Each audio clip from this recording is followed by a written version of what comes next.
কৃষক বন্ধু প্রকল্পের টাকা কি আগামীকাল থেকে ঢুকবে? এখন একটা প্রশ্ন হচ্ছে, 17ই আগস্ট থেকে কি কৃষক বন্ধু প্রকল্পের যে 4,000 টাকা বা 10,000 টাকা সেটা কি ঢুকতে পারে? এই ভিডিওতে আলোচনা করছি কৃষক বন্ধু প্রকল্পের ভেরিফিকেশন নিয়ে, পেমেন্টের স্ট্যাটাস বা পেমেন্ট কবে আসবে সেটা নিয়ে, এবং মার্কেটে সোশ্যাল মিডিয়াতে যে সমস্ত গুজব ছড়িয়েছে সেগুলো এই ভিডিওতে বলে দেবো। তাহলে প্রথমে দেখে নিন যে 17ই আগস্ট কৃষক বন্ধুর টাকা ঢোকা নিয়ে আসল সত্যটা কি। অনেকেই যে বলছে 17ই আগস্টেই সবার কৃষক বন্ধুর টাকা অ্যাকাউন্টে ঢুকবে, এটা কিন্তু সত্যি কথা নয়, এটা সম্পূর্ণ গুজব। তো এখানেই আমরা ভিডিওর মেন যে পয়েন্ট, মূল উত্তর সেটা দিয়ে দিচ্ছি। সোশ্যাল মিডিয়াতে জাস্ট এই খবরটা উঠে এসেছে যে 17ই আগস্ট থেকে কৃষক বন্ধুর টাকা ঢুকতে পারে, বাট এইরকম কোনো সরকারি নির্দেশিকা, সরকারি ঘোষণা নেই। তাহলে এটা সম্পূর্ণরূপে গুজব। সত্যটা কি?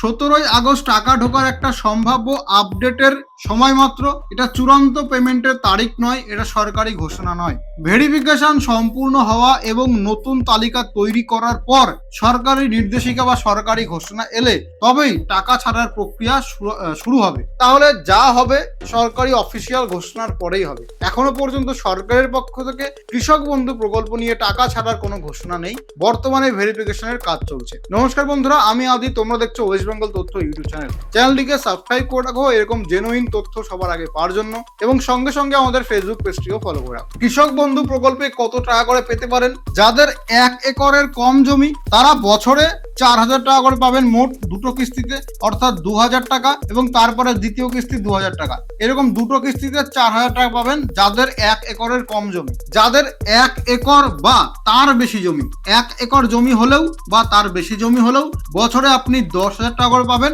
মোট দুটো কিস্তি 5,000 করে, অর্থাৎ প্রথম কিস্তি পাবেন 5,000 টাকা এবং তার পরবর্তী কিস্তি পাবেন 5,000 টাকা। তাহলে মোট হচ্ছে আপনার দুটো কিস্তি মিলিয়ে 10,000 টাকা। তাহলে এটা হচ্ছে জমির পরিমাণ হিসাবে আপনার কত টাকা পাচ্ছেন সেটা। তবে ভেরিফিকেশন যারা করবেন এবং ভেরিফিকেশনে যাদের সফল হবে তারাই এই টাকাটা পাবেন। কিন্তু ভেরিফিকেশনে কিন্তু অনেকের নাম বাদ চলে যাচ্ছে, এবং নাম বাদ যাওয়ার কিছু কারণও উঠে এসেছে, সেগুলো আমরা এক এক করে দেখে নেব। তবে ভালো করে দেখে নেবেন ভেরিফিকেশনে কাদের সমস্যা হতে পারে। যদি নিজের নামে জমি কাগজ না থাকে, তাহলে অন্যের জমিতে যারা চাষ করেন, ভাগ চাষি বা বর্গাদার, তাদের নিজের নামে বৈধ রেকর্ড না থাকলে তারা কিন্তু টাকাটা পাচ্ছেন না।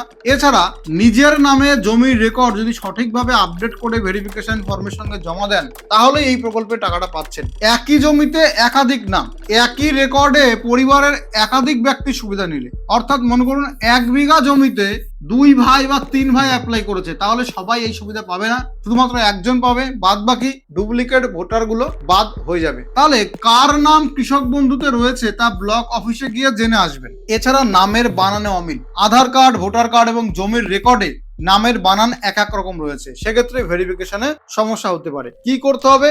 সমস্ত ডকুমেন্টের নাম ও পদবীর বানান সেটা কিন্তু ঠিক রাখতে হবে। তো ভেরিফিকেশনে এই সমস্যাগুলো আপনার হতে পারে। এবার দেখুন, ফর্ম যে বাদ চলে যাচ্ছে বা আবেদন বাতিল হচ্ছে সেগুলো কেন? প্রথমত জমির বৈধ কাগজ নেই, যেটাকে বললাম। অন্যের জমিতে চাষ করছেন কিন্তু নিজের নামে জমির বৈধ রেকর্ড নেই, তাহলে কিন্তু আপনার নাম কৃষক বন্ধু থেকে বাতিল হয়ে যেতে পারে। আপনি আগে হয়তো ভাগ চাষ করে আপনি টাকা পেয়েছেন, কিন্তু বর্তমানে যদি ডকুমেন্ট দেখাতে না পারেন ভাগ চাষি, তাহলে কিন্তু আপনি টাকাটা পাচ্ছেন না। আচ্ছা, নথিতে নামের গরমিল যেটা বলছিলাম, আধার কার্ড, ভোটার কার্ড এবং জমির কাগজ যেমন রেকর্ড, পর্চা বা দলিল, সেখানে নামের বানানে ভুল আছে। মনে করুন আধার কার্ডে একরকম নামের বানান, ভোটার কার্ডে একরকম নামের বানান, তাহলে কিন্তু অসুবিধা হতে পারে। ফর্ম বাতিল হয়তো হবে না, কিন্তু টাকাটা পেতে অসুবিধা হতে পারে, ভেরিফিকেশনের সমস্যা হতে পারে। যেমন আমাদের ক্ষেত্রেই, আমার যেমন নামের বানানে মন্ডলে থাকে MO, আমি ইউজ করি, আবার আমার কাকা ইউজ করে MANDAL। এবার আধার কার্ডে আমার কাকার আছে MANDL, ভোটার কার্ডে আছে MONDL, তো এই ক্ষেত্রে সমস্যা হতে পারে। এছাড়া নামের যে মাঝখানে যে মিডিল নেম, অনেকের দেখবেন চন্দ্র ইউজ করে, অনেকে কুমার ইউজ করে, সেক্ষেত্রে আধার কার্ডে এই মিডিল নেমটা অনেকের থাকে না, আবার ভোটার কার্ডে আছে, তো এরকম সমস্যা হতে পারে। তো আপনাদের যদি এরকম সমস্যা থাকে সেগুলো সংশোধন করে নেবেন অতি সত্বর। এরপরে দেখুন, একই জমিতে একাধিক দাবি, একই জমির রেকর্ড দেখিয়ে পরিবারের একাধিক ব্যক্তি সুবিধা নিচ্ছেন। আগে পেলেও এখন এটা পাবেন না। একটা জমিতে শুধুমাত্র একজন কৃষকই এই প্রকল্পের সুবিধা পাচ্ছেন।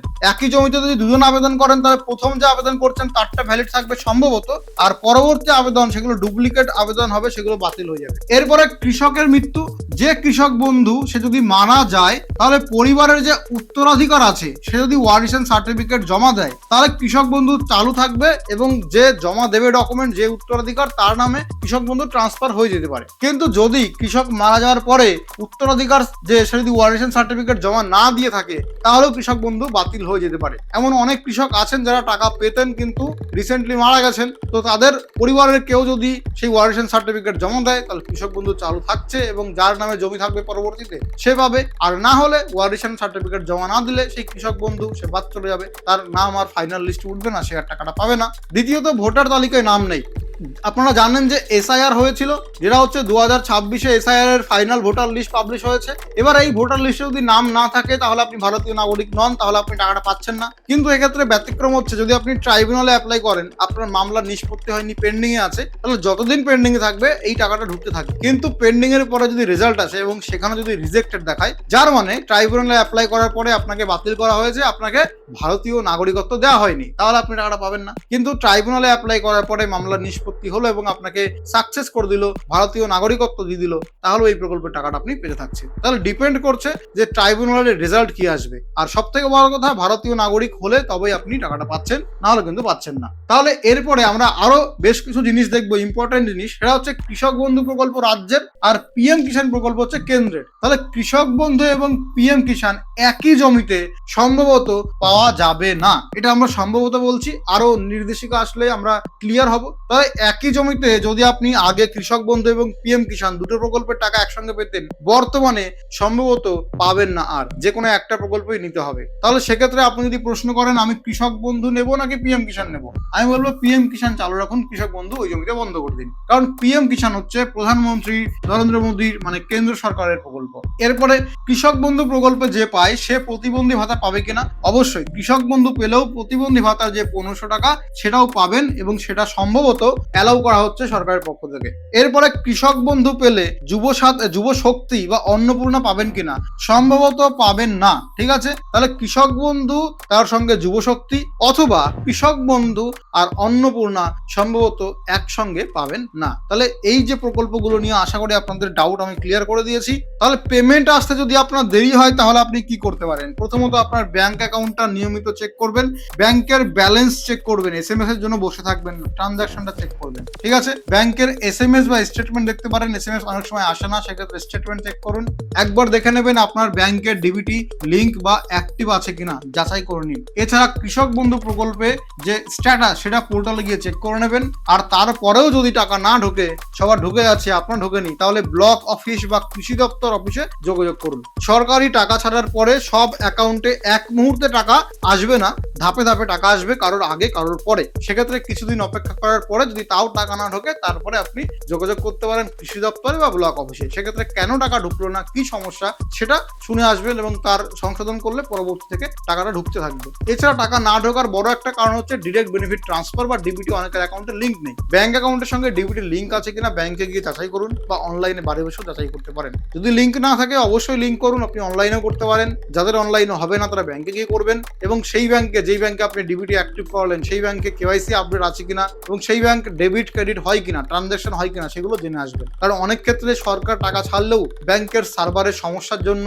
বা ব্যাংকের ডিবিটি নেই বলে বা ব্যাংক অ্যাকাউন্ট ফ্রিজ হয়েছে বলে, কেওয়াইসি আপডেট নেই বলে টাকাটা আবার সরকারের কাছে ফেরত চলে যায়, অ্যাকাউন্টে ঢোকে না। সেক্ষেত্রে এই সমস্যা থাকলে আগে সেটা ঠিক করে নেবেন। এইবার দেখুন, যদি আপনাকে কেউ বলে কৃষক বন্ধুর টাকা আটকে আছে, আপনাকে টাকা পাইয়ে দিতে পারি, আমাকে ওটিপি দিন বা আমাকে আপনি এটিএম এর পিন বলুন বা আপনি এত টাকা আমাদেরকে সেন্ড করুন, তাহলে এইরকম যে যদি কোনো কল আসে এগুলো সম্পূর্ণ স্ক্যাম বা এটা সম্পূর্ণ প্রতারণা, এগুলো থেকে বেঁচে থাকবেন। কখনো ওটিপি শেয়ার করবেন না, এটিএম পিন, সিভিভি এটিএম এর নাম্বার কাউকে বলবেন না এবং ব্যাংকের গোপন পাসওয়ার্ড কাউকে দেবেন না। এছাড়া যদি আপনাকে কেউ বলে যে আপনি কিউআর কোড স্ক্যান করুন আপনার অ্যাকাউন্টে টাকা ক্রেডিট হয়ে যাবে বা আপনি ইউপিআই পিন এন্টার করুন আপনার অ্যাকাউন্টে টাকা ক্রেডিট হয়ে যাবে, এগুলো কিন্তু স্ক্যাম, এগুলো থেকে বাঁচবেন। অন্নপূর্ণার ভেরিফিকেশনের নাম করে পশ্চিম মেদিনীপুর জেলার এক মহিলার কিন্তু অ্যাকাউন্ট সাফ করে দিয়েছে। তো সেক্ষেত্রে এই স্ক্যামগুলো মার্কেটে এখন হচ্ছে, যেহেতু প্রকল্প নিয়ে, ডিবিটি অ্যাক্টিভ নিয়ে টাকা ঢোকা নিয়ে অনেকের মনে অনেক প্রশ্ন আছে, অনেক আতঙ্ক আছে। তো স্ক্যামাররা বা প্রতারকেরা এই সুযোগ নিচ্ছে, এগুলো থেকে বেঁচে থাকবেন অলওয়েজ। তো এটা হচ্ছে সম্পূর্ণ ভিডিও। যদি ভিডিও ভালো লাগে লাইক করুন, শেয়ার করুন, চ্যানেলটিকে সাবস্ক্রাইব করুন, ফেসবুক পেজটি ভালো করে রাখুন। ধন্যবাদ, দেখা হয় পরবর্তী ভিডিওতে। ততক্ষণ পর্যন্ত সুস্থ থাকুন, ভালো থাকুন, সুরক্ষিত থাকুন।